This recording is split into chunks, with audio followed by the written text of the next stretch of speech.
Hey there, Soul Lifers. Welcome back to South Asian Wedded Life. Today's episode isn't planned, it isn't light, and it isn't something I even expected to record this week. But some stories stop us cold, not because they're sensational, but because they force us to look directly at the world in which we're living in and the world in which we're raising our families in. The heartbreaking loss of Specialist Sarah Beckstrom, a member of the West Virginia National Guard, is one of those stories. She wasn't deployed, she wasn't overseas, she wasn't in a war zone, she was at home, in a place that should have protected her, and instead, her life was taken by someone filled with hate, instability, and darkness. Before we go any deeper, I want to pause and honor her for Sarah, her family, for her fellow service members, and for every parent who believes their child is safest on American soil. This conversation is heavy, but it's necessary because it's not only about what happened to Sarah. It's also about the quiet fear so many families carry every single day. And some news breaks your heart, but some news shakes the ground beneath you. And Sarah's death does both, because when someone trained to serve, disciplined, committed, respected, is not safe in her own environment, it forces a painful question. If she wasn't safe, what does that mean for the rest of us, for our partners, for our children, for our elders, our communities? And yes, especially for brown families, immigrant families, fusion families, and multicultural families who already walk into the world with an additional added layer of vulnerability. This isn't exaggeration. This isn't fear mongering. This is the lived reality of millions, not paranoia, awareness, not weakness, adaptation, and not overreaction, but survival. For me, this isn't hypothetical. I remember the days of the DC sniper, living in the DMV and watching people pump gas like they were stepping into a battlefield, holding your breath until your loved one got back into the car.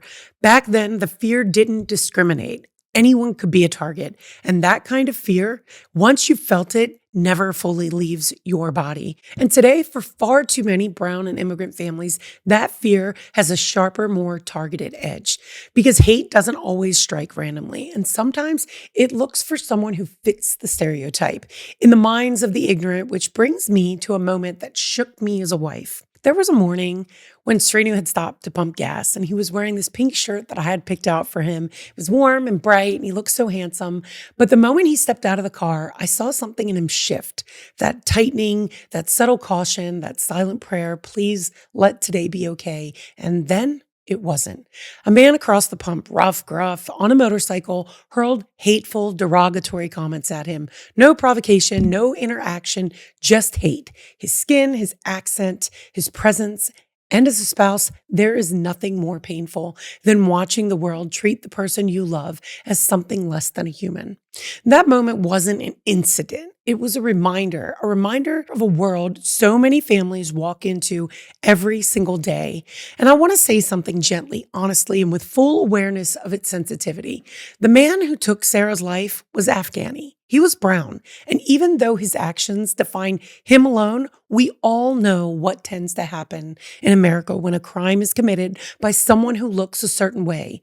Entire communities feel the backlash. Brown families, immigrant families, Muslim families, South Asian families, Middle Eastern families, families who have nothing to do with this man's hatred. Because racism doesn't differentiate. Ignorance doesn't separate individuals from millions of innocent people who simply share a skin tone of heritage. And that right there is what scares me deeply. Not only the tragedy itself, but the wave of anger that might get misdirected towards families who already live with enough fear. And my hope, my prayer, is that Americans, we do not allow this tragedy to become fuel for some hate, more racism, more ignorance, or more division. One man's evil is not the identity of an entire community, and we must not let this become an excuse to harm innocent families, not now, not ever.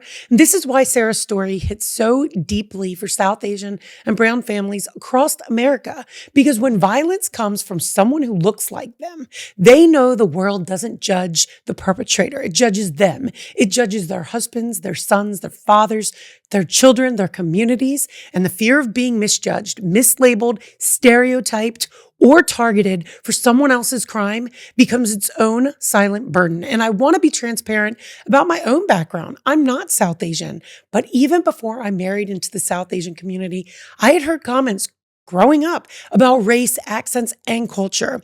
Things brushed off as jokes or harmless observations, but harmless to who? When you hear those things as a kid, the air in the room changes and you feel what it does, even if it's not directed at you. And today, as the wife of a brown man and the mother of brown children, I understand even more deeply how damaging those harmless comments truly are. They're seeds that grow into bias that grows into ignorance, and ignorance that creates the conditions for violence and hate. And this is why I speak up. This is why I use my platform. This is why I honor Sarah today, and why I stand with every brown family who feels this moment in their bones. A multicultural, interracial, fusion households, you live with multiple truths at once. The truth of the world that you grew up in, the truth of the world your partner and children live in every day.